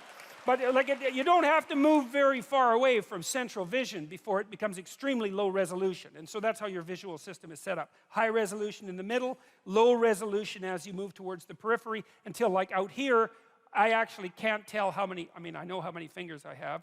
Well, 5 if you include the thumb, but I can't see them. If I move them, I can see them better. Because that's one of the ways your visual system overcomes its limitations, is that it's better at seeing movement than things that are stable. And that's because, well, if you're watching something and something suddenly moves, you know, off to the right, it might be a good idea for you to shift your attention just to see what it is. And so that's a trick your visual system uses. But mostly it's foveal vision, and it's a very, very small part of your visual field, and it's extremely heavily neurologically innervated in the visual cortex. A lot of cells are devoted to that tiny area in the middle of your vision to make it as high resolution as possible. And it might be nice. Eagles have 2 fovea, by the way. They can see better than human beings. Their eyes, bald eagles, their eyes are as big as human beings, and they can see better than we can. They're the only animals that can do that. They have 2 fovea. But you can't have that high resolution vision across the entire span of your eyes, because then your head would have to be this big to carry that much brain around, and obviously that would be hideous and also counterproductive. So we do the best we can, and what it means is that we're blind to a lot of things that we don't think we're blind to. So anyways, so you're playing Dan Simon's game, and you're counting the number of times that the basketball is tossed back and forth between the white team, and he says how many times, and you say, being a good experimental participant, you say 16. And you're right, and he says you're right, and you think, oh, good, I'm smart enough to participate in a psychological experiment. And you feel good about yourself, you know? It's a little self-respect boost, let's say, because you passed the test. And then Simon says, did you see anything out of the ordinary? And you say, most of you, some people notice, most of you say, no. What do you mean? And Simon says, well, the gorilla. Did you see the gorilla? And you think, well, what do you mean, did I see the gorilla? Like, there was no damn gorilla. I'd see a gorilla, right? If we're watching me on stage and a gorilla came out here, you'd see it. Maybe, as it turns out. It might depend on what the gorilla was doing. But in any case, so Simon rewinds the tape as you watch it so that there's no tricks, and he says, don't count the balls this time, just watch. So it's a different command, right? So you have a different aim now. You're pursuing a different value structure. He says, just watch. And he rewinds it, and sure enough, you see the gorilla coming out backwards and being in the middle and then going off to the side. And then he replays it for you. And a minute and a half into the 3-minute video, in waltzes this damn gorilla. It's a guy, because they didn't have a gorilla for obvious reasons. Ethics committees wouldn't allow them to use a real gorilla. And he's a big guy. He's not a small chimpanzee-type ape. He's 6'4", and he saunters out there and beats his chest like for 4 seconds, right in the middle of the screen, which you might think you'd see since it's right in the middle of the screen, and then he saunters off to the side, and you don't see it. And the question is, well, what the hell's wrong with you? Like, why don't you see it? And it's worse than that. Like, Simon has done other funny tricks. Like, imagine you went to a grocery store, and the cashier was behind the counter, right? And you're talking to the cashier, and the cashier says, "Excuse me for a minute," and then kneels down, and then someone else stands up and keeps talking to you. And you think, "Oh, you're going to catch that." And you don't. About 50% of people miss that completely. So you can like change the person completely. And the reason is, well, how much processing do you have to do to have a casual interaction with a cashier at a grocery store? And the answer is, not much, right? You don't have to do the processing doesn't have to be that deep. And you can kind of tell this because you can watch The Simpsons, or you can watch South Park, and South Park has like the world's worst animation, right? I mean, everything moves like this. It's all circles and triangles, and you don't care. It's like 5 minutes into the narrative. It doesn't matter that it's circles and triangles having a conversation. It's fine. The icon will work.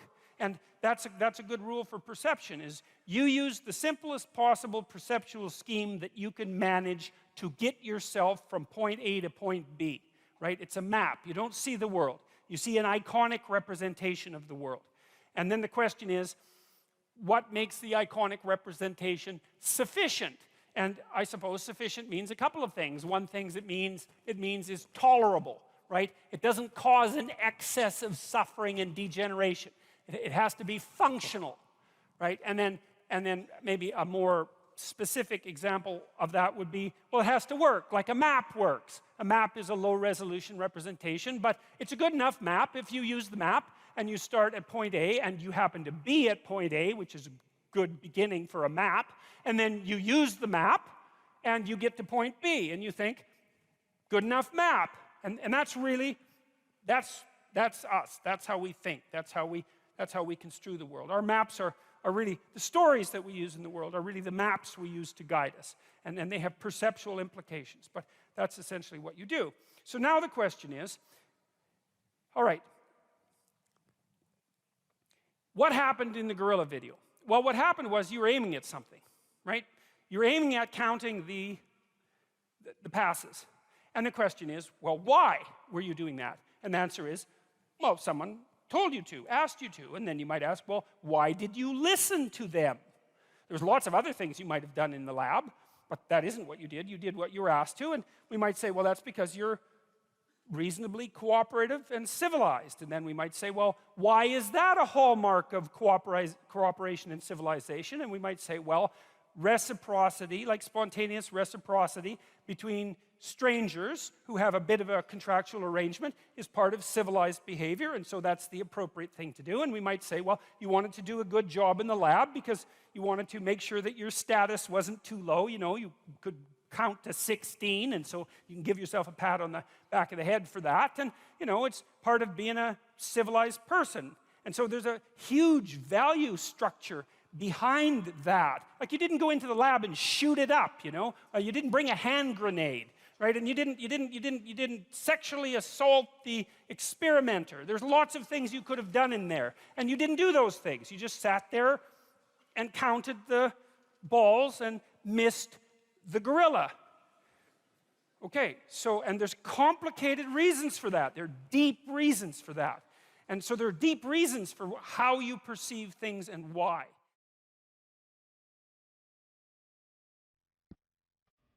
I got together with the woman who was going to become my wife, Tammy. I mean, I've known her since we were 8, and she was a friend of mine when I was a kid, and so we've known each other forever. But we got together seriously when we were in our late 20s, and she was really ready to have a family, like now.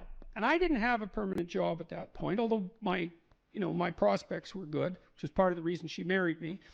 But she wanted to start, and I thought, okay, so I didn't really want to do that. And I thought, okay, what's your problem, Jordan? What is it that you're worried about? And I thought, well, there's an economic issue.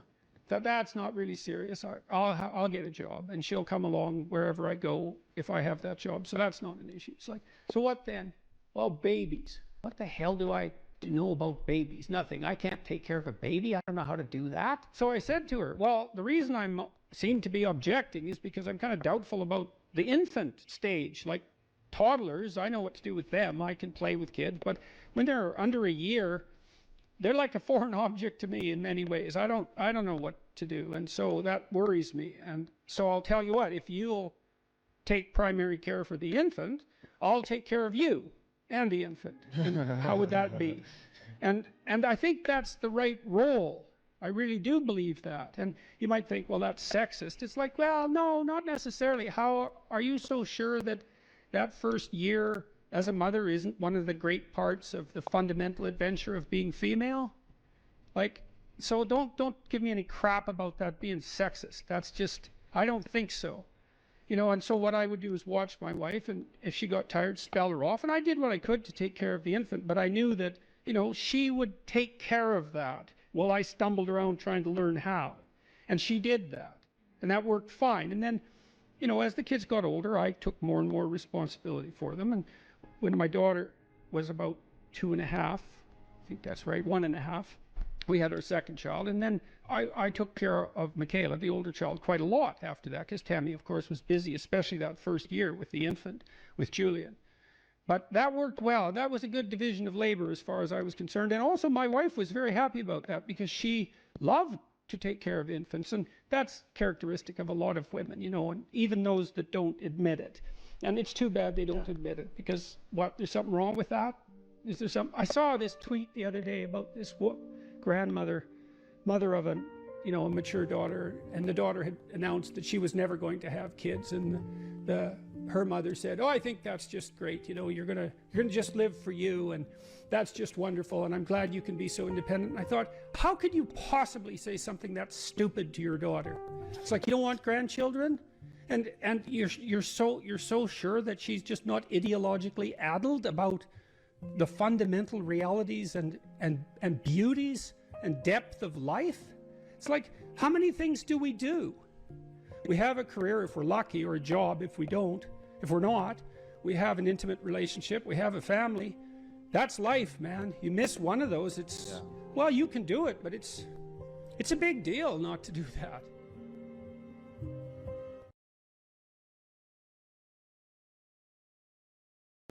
So one of the pathways that's on display with regards to the formulation of an identity, let's say, is this injunction, which is really a temptation to love yourself. So we should take that apart. Now, the first question might be, well, what do you mean by yourself? And one answer to that is the person I am now. And you should love and feel good about the person you are now. And that's actually a dubious proposition for a variety of reasons. One is, whatever yourself is not only what you are.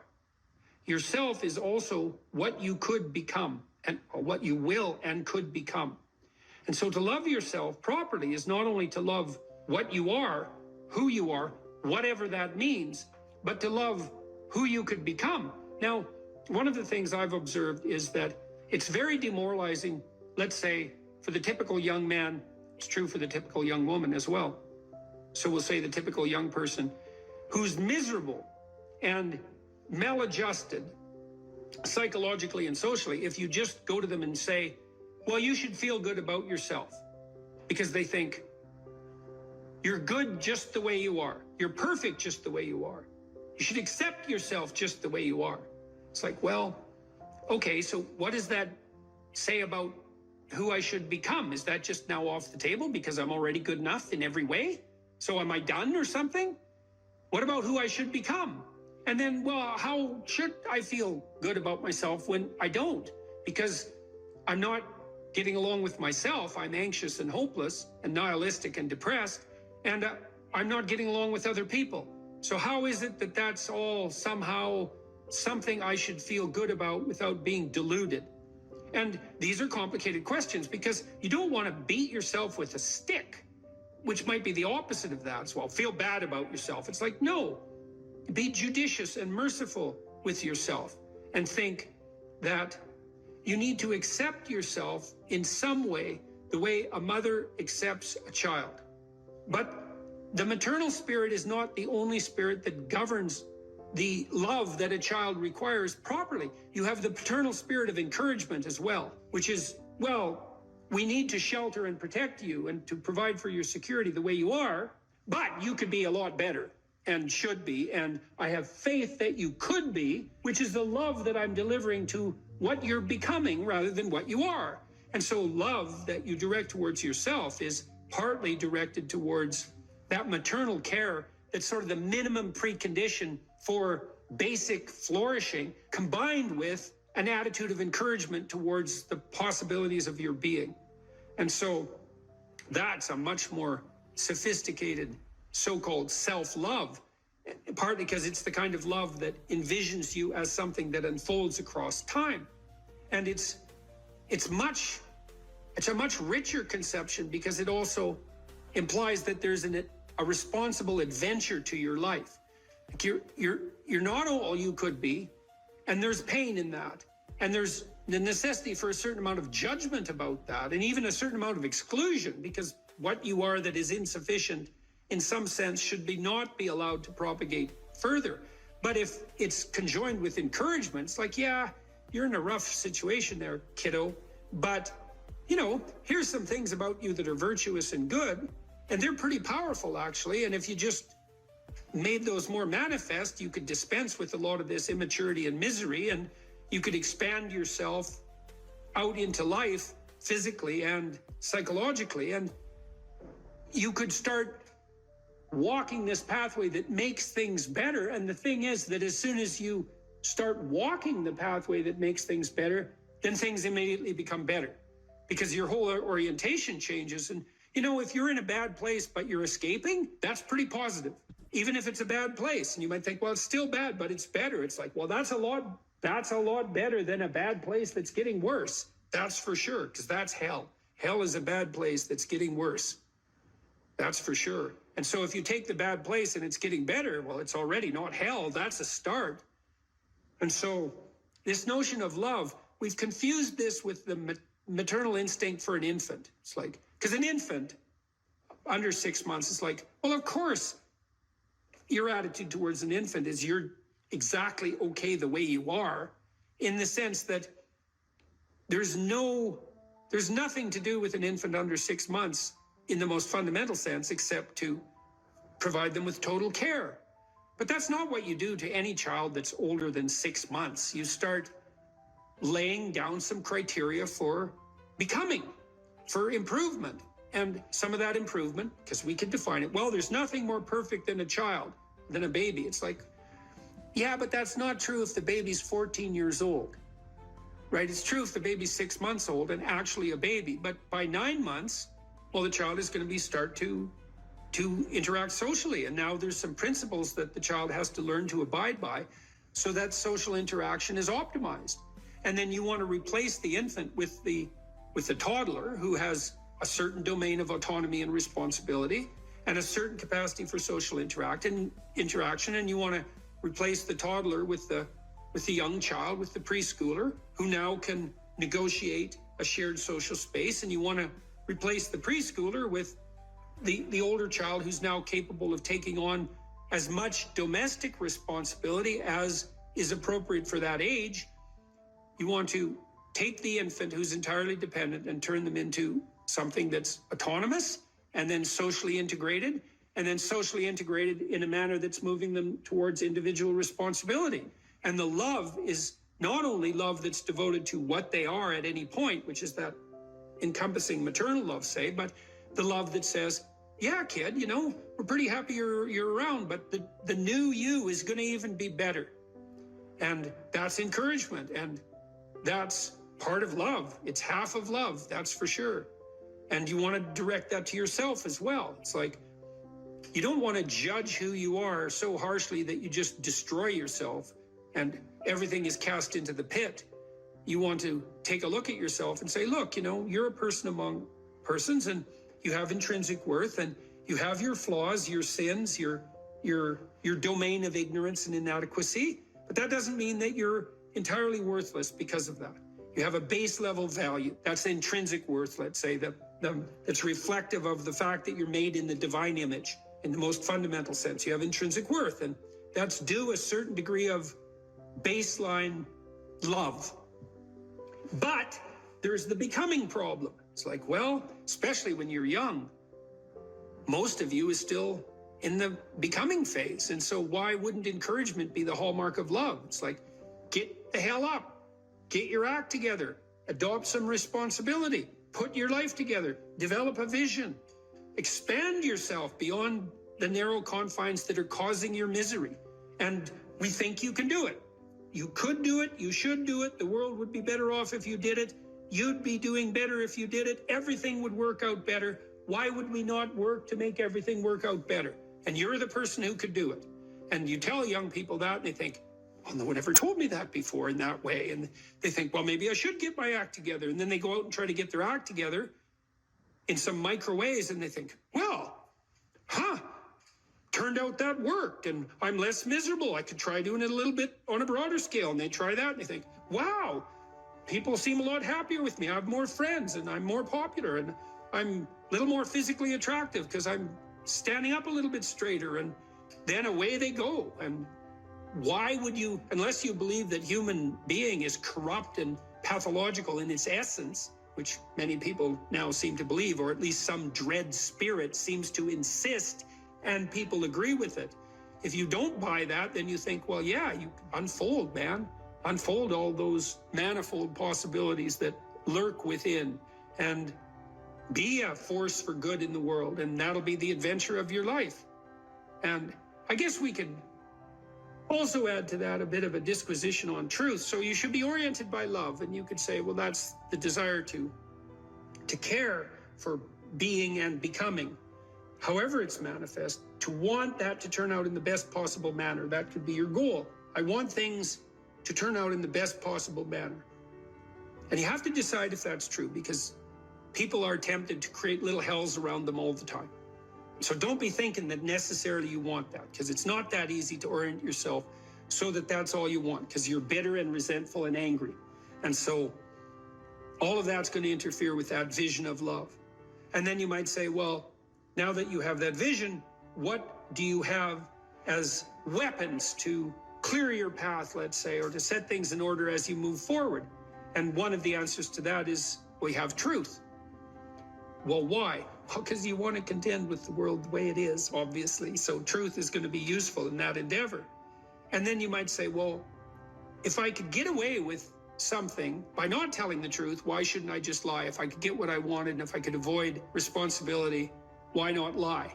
And the first answer is, well, what makes you so sure you want to avoid responsibility, except narrowly in this moment, because it's not a good medium to long-term strategy and everyone knows it. And what makes you think that manipulating people in the short term so that you can gratify a whim is going to be a useful iterative strategy? It's like it's not. So you can dispense with that. And so what do you do when you tell the truth? Instead, is you predicate your actions on an axiom of faith, which is that nothing better can happen than that which happens if you live in truth.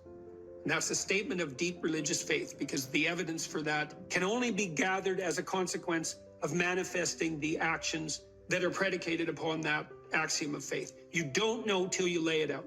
But you can say, well, I believe that the truth will set me free. And then you think, well, the truth will set me free. Who's me? Back to identity. Well, if you're lying, it's not you by definition, because if you're lying, you're attempting to implement a falsehood. You're attempting to falsify the world and yourself. That's what a lie is. And so if something happens that's good because you lied, it's not happening to you. It's a reward for the spirit of deceit that you allowed to inhabit you. And if you reward the spirit of deceit that you allowed to inhabit you, it will grow. And I would not recommend that. That's a very bad idea. In the contrary situation, you live and speak in truth, and then things happen. They're happening to you. That's your life, man. That's your adventure. And one of the things that's very interesting about the truth in that regard is that it provides a certain optimal unpredictability. You know, if you're talking to someone, you think maybe you're being interviewed, or maybe you're having a discussion with someone, you think, I'd like to impress this person. It's like now you have a little vision of what the instrumental outcome of the conversation could be so that it reflects positively on some narrow conception of a desired future state. I want this person to be impressed with me. So I'm only going to say things they want to hear and that sound impressive. That's all lies. It's like, well, maybe you'll get that result, but it won't be what you want because it's predicated on a falsehood. Instead, You could just have a conversation with the person, like a real conversation. It's like, what do you think? Here's what I think. Do you like it or not like it? It's like, well, I don't know if you like it or not like it. It's like, we can talk about that and why, but it's still what I think. And that doesn't mean it's right, but it's what I think. Well, then you lay that out, and then what happens to you is what happens to you. And then it's unpredictable, because imagine you're speaking deceitfully and instrumentally. You want something from someone. Okay, well then you're lying, so the you that receives is not you. It's the spirit of deceit. And it's also, you're instrumental because you think that that narrow vision is optimal, even though it requires deceit. You can just throw that away and you can say, well, I'm going to say what I think, carefully and judiciously, feeling out the words, and then I'm going to accept whatever happens, no matter how unpredictable. And then what you'll find is that's where you have adventure. Because you might ask too, well, what do you have to offset against the catastrophe of life? Responsibility, friendship, place, job, career, education, all of that. Adventure. Adventure. Is the adventure worth it? Well, if you tell the truth, you will have the adventure of your life. That's what will happen.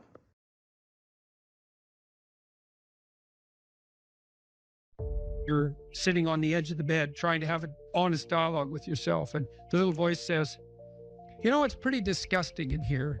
And you think, well, I'm way above such trivial niceties as organizing my room. It's like, well, that's pride. That's arrogance.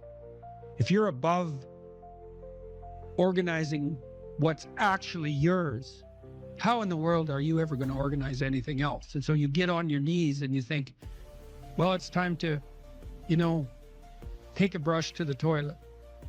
And maybe that's where you start. And that works. Like, that works. You start making those micro improvements, like real micro improvements, real on the ground, actual micro improvements to things you know that are wrong, you'll improve unbelievably rapidly. There's always people out there who are doing far better than you on pretty much anything you want to imagine.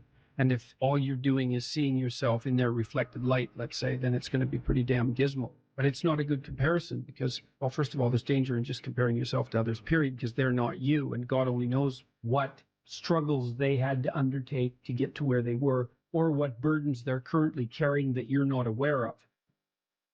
But you can certainly contrast yourself with yourself. And that's a lot better.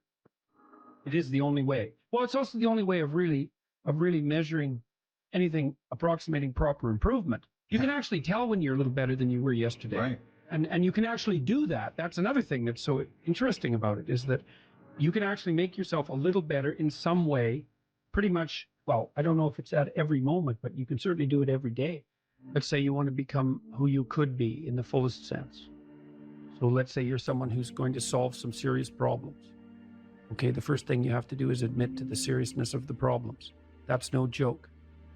And so the first thing is just the terror of the problem itself.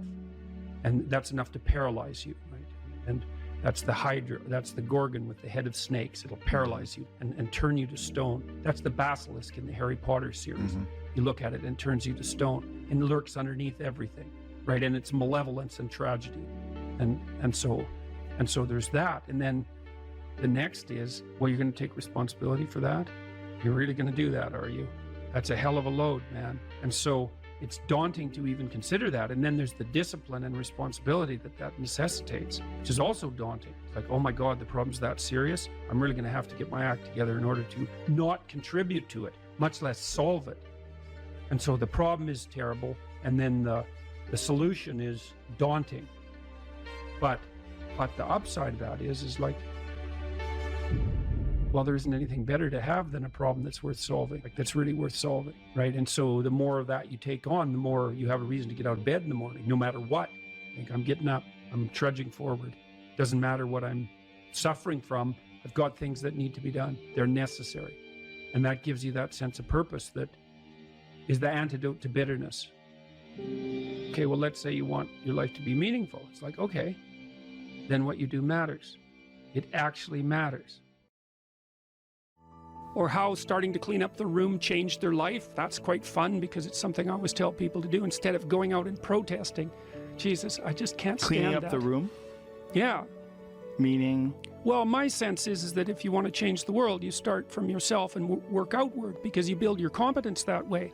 It's like, I don't know how you can go out and protest the structure of the entire economic system if you can't keep your room organized.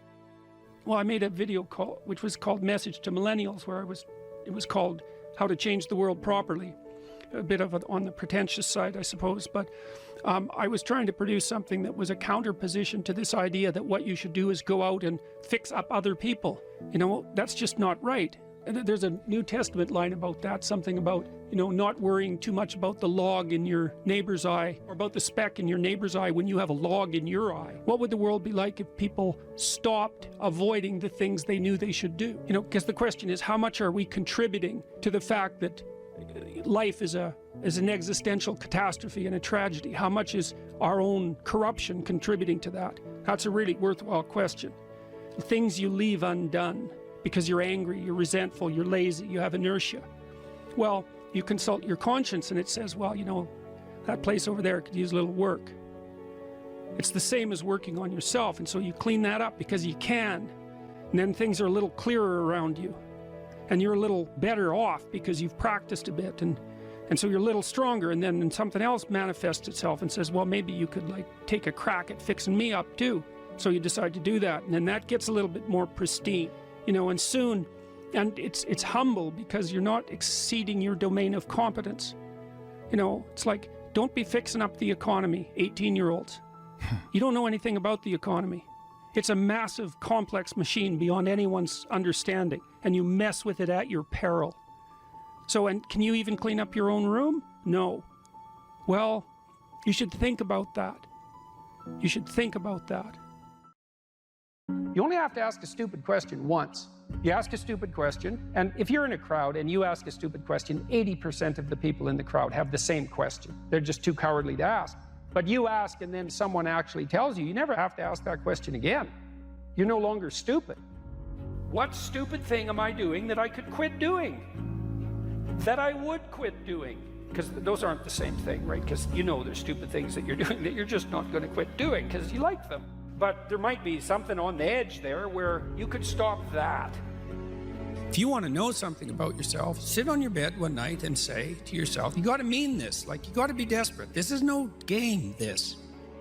My life is not everything I want it to be, and perhaps it's not everything that I need it to be. And by need, I mean my life is so unbearable that the suffering that's attendant upon that is make me nihilistic, cynical, bitter, resentful, driving the proclivity to see evil everywhere except within my own heart. Like, these are problems, man. And you ask yourself, you sit on the bed and say, okay, man, I'm ready to learn something. What's one thing I'm doing wrong that I know I'm doing wrong, that I could fix, that I would fix? It's like, you meditate on that, you'll get an answer. And it won't be one you want, but it'll be the necessary one. You know, and it's often something that will point you to small things. Like, that works. You start making those micro improvements, like real micro improvements, real on the ground, actual micro improvements to things you know that are wrong, you'll improve unbelievably rapidly. There's never been a better time for the majority of people to be alive.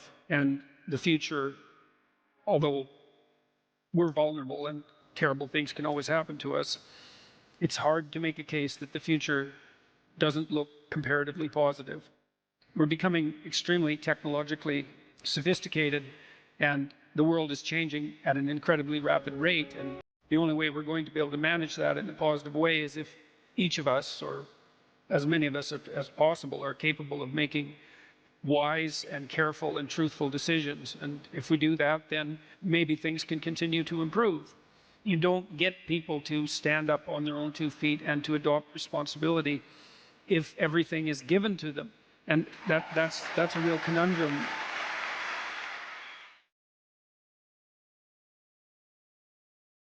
Okay, well, so that's another issue in some sense that seems to make the postmodernist critique even more correct. How in the world are you going to extract out a canonical interpretation of something like that?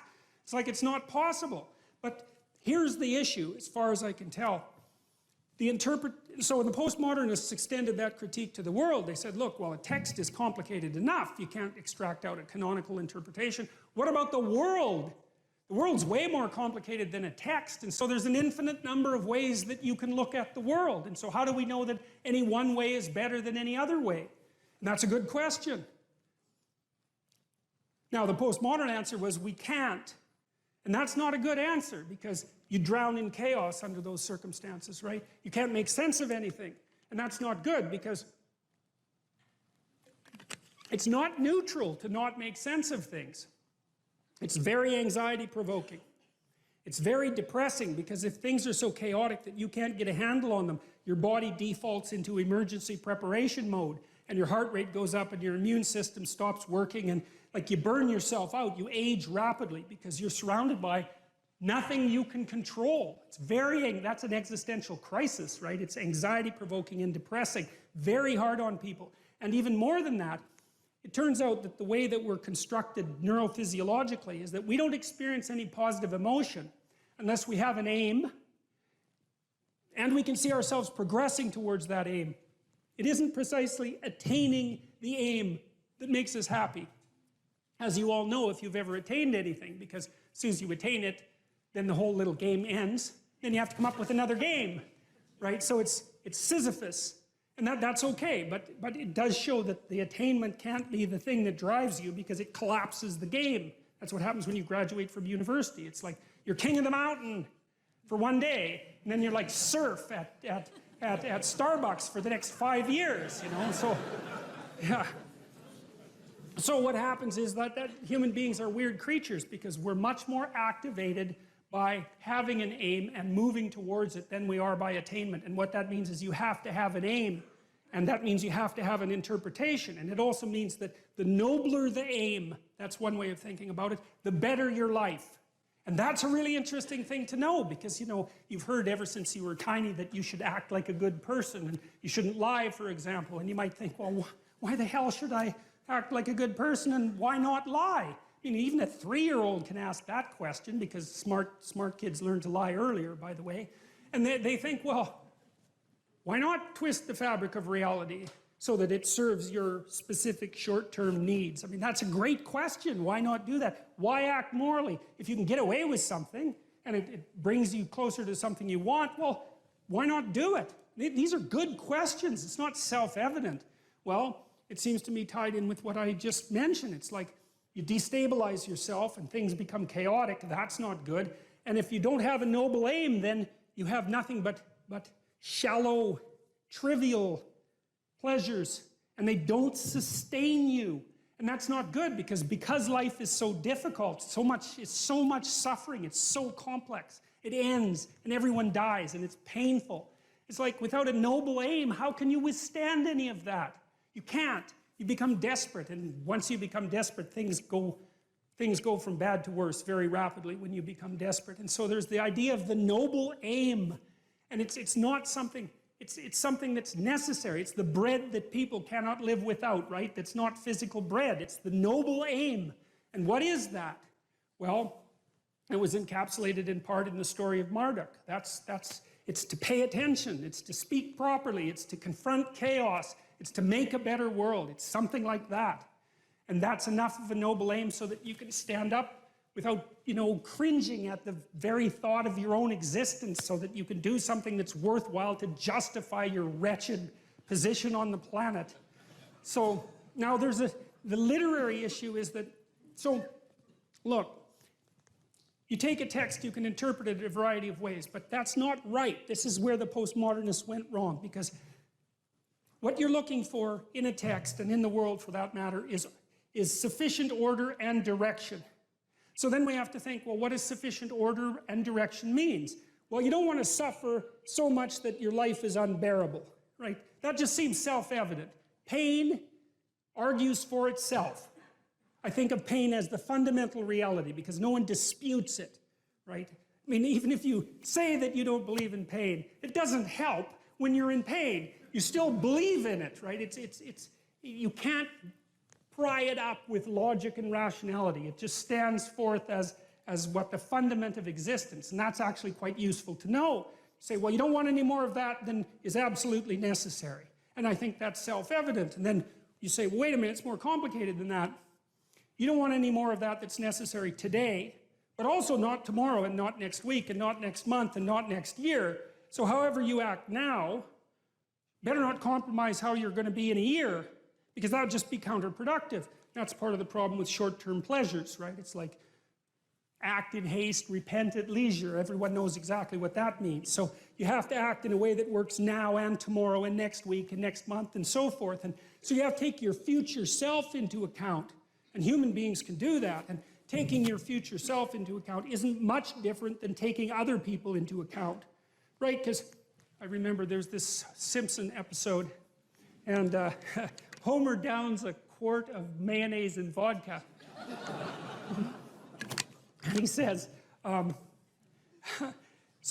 Marge says, you know, you shouldn't really do that. And Homer says, that's a problem for future Homer. I'm sure glad I'm not that guy.